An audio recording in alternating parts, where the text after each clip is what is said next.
I never thought I'd be that guy, the one who gets blindsided. But I guess no one ever does. We'd been together for 8 years. 8 years of my life. She was everything to me, the center of my world. We met when we were young, and I honestly thought, yeah, this is it. She's the one. She was beautiful, the kind of girl that turns heads wherever she goes, always smiling, always taking pictures. She studied fashion, wanted to be an influencer, lived for Instagram. And I didn't mind. I thought, as long as she's happy, I'm happy. I'm more of a quiet guy. I work long hours as a software developer. I don't go out much. I like peace and routine. I used to play games, read fantasy books, even write a little. But over the years, I stopped. I gave all of that up just to be with her, to go where she wanted, to do what she liked. I thought that's what love was, giving, compromising, adjusting. Then came that night. She wanted to go out with her friends. I didn't feel like it, but I said yes. I always said yes. We got to this bar, loud, crowded, neon lights flashing everywhere.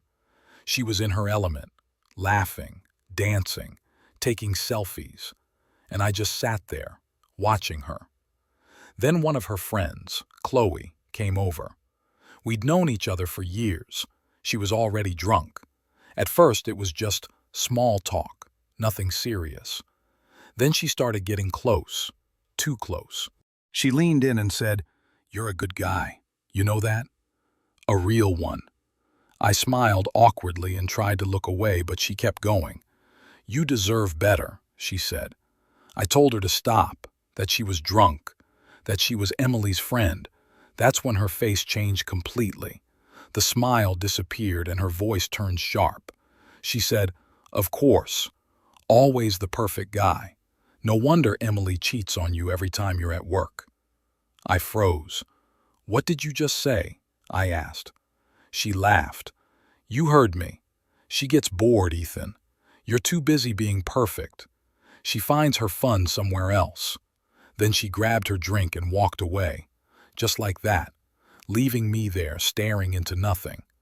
I told myself she was lying, that she was just mad because I rejected her. But deep down, something inside me already knew. Because when someone's lying to you for that long, you feel it, even if you don't want to admit it. Later that night, we went home. She was laughing, scrolling through her phone, singing in the shower, and I was sitting on the bed, shaking. My chest felt tight, and I did something I swore I'd never do. I picked up her phone, and there it was. All of it. The messages, the pictures, the names, the "I miss you" texts from guys I didn't even know, and one message to a friend saying, "He'll never find out. He's too sweet for his own good." That line broke me. She was in the bathroom, humming happily, and I was sitting there watching my world collapse in silence. I didn't sleep that night.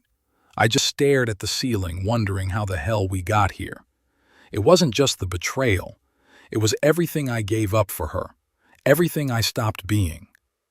By morning, she was acting normal, kissed me on the cheek, asked what I wanted for dinner like nothing happened. And I couldn't even look at her. All I could think was that I needed answers. I needed to know why. So I texted her during work, told her I wanted to have dinner that night.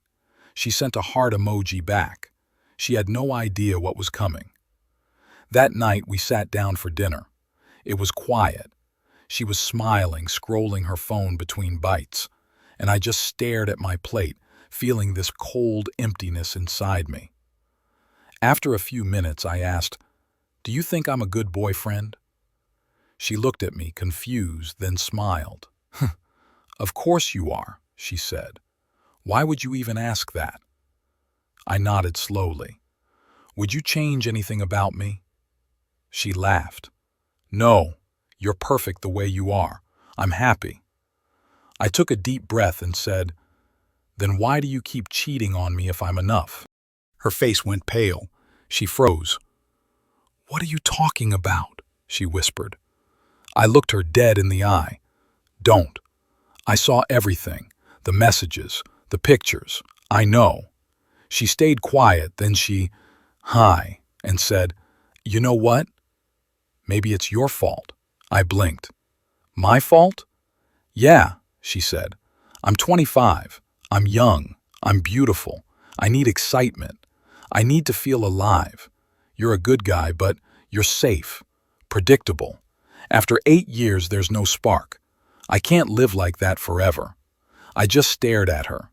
10 seconds of silence felt like 10 years. My hands were shaking. My jaw was tight.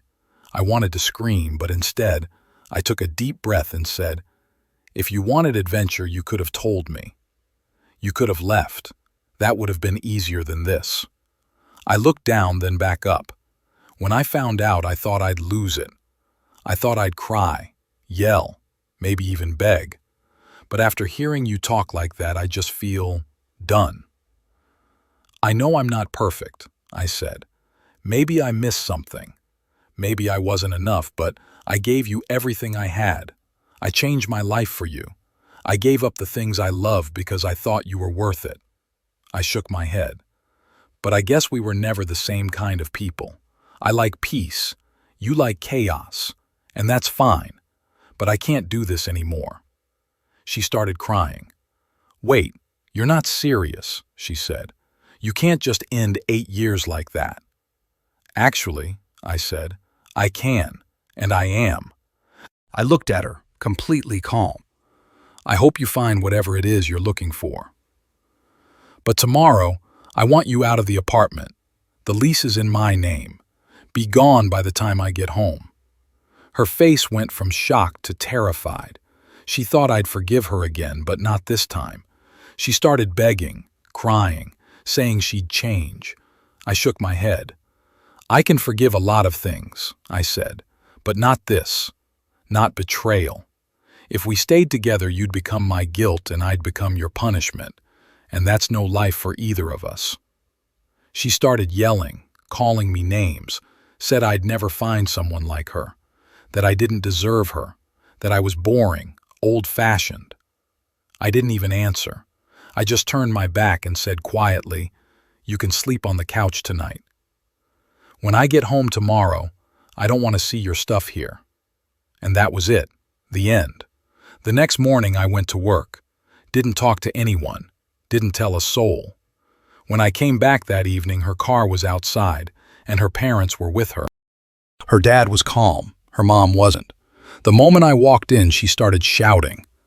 "She made a mistake," she said. "You can't throw 8 years away. You loved her once." I said quietly, "Yeah, I did. But what she did isn't something I can forgive." Her mom yelled louder. "So what? You're just going to walk away? You're not a man if you can't fight for her." I took a deep breath and said, "If you don't leave, I'm calling the cops." Behind her, her husband just shook his head. Then he said softly, "Margaret, that's enough." He looked at me, then turned to his daughter. "Go get your things," he said. "You made your choices. Now you deal with them. No yelling, no drama, just disappointment." They packed her stuff and left. That was the last time I saw her. The next couple of weeks were quiet. Her friends tried to reach out, but I blocked them all. They were never really my friends anyway, just hers. I spent those days trying to find myself again, started gaming again, picked up an old fantasy book I never finished, even started writing again. It felt strange at first, but little by little, thoughtful, I felt alive again. Still, the pain didn't just disappear. The nights were hard. The memories still came back. The trust, that was gone. And I didn't know if I'd ever get it back. But time moved on. A year passed, and somehow life went on. I met someone new. Her name's Lily. She's beautiful in a calm, simple way. She's honest, kind, and she likes the same things I do. Books, games, quiet nights. We've been together for a month now. Yeah, sometimes the past still sneaks in. The fear, the doubt. But she's patient, and I'm learning to be too. If there's one thing I've learned, it's this. Never change who you are just to make someone else happy, because when you do that, you lose yourself. And once you lose yourself, it's almost impossible to get that person back. Love should never cost you your peace. It should never make you forget who you are. I'm not fully healed. Maybe I never will be. But I'm better. And for now, that's enough. Thanks for listening.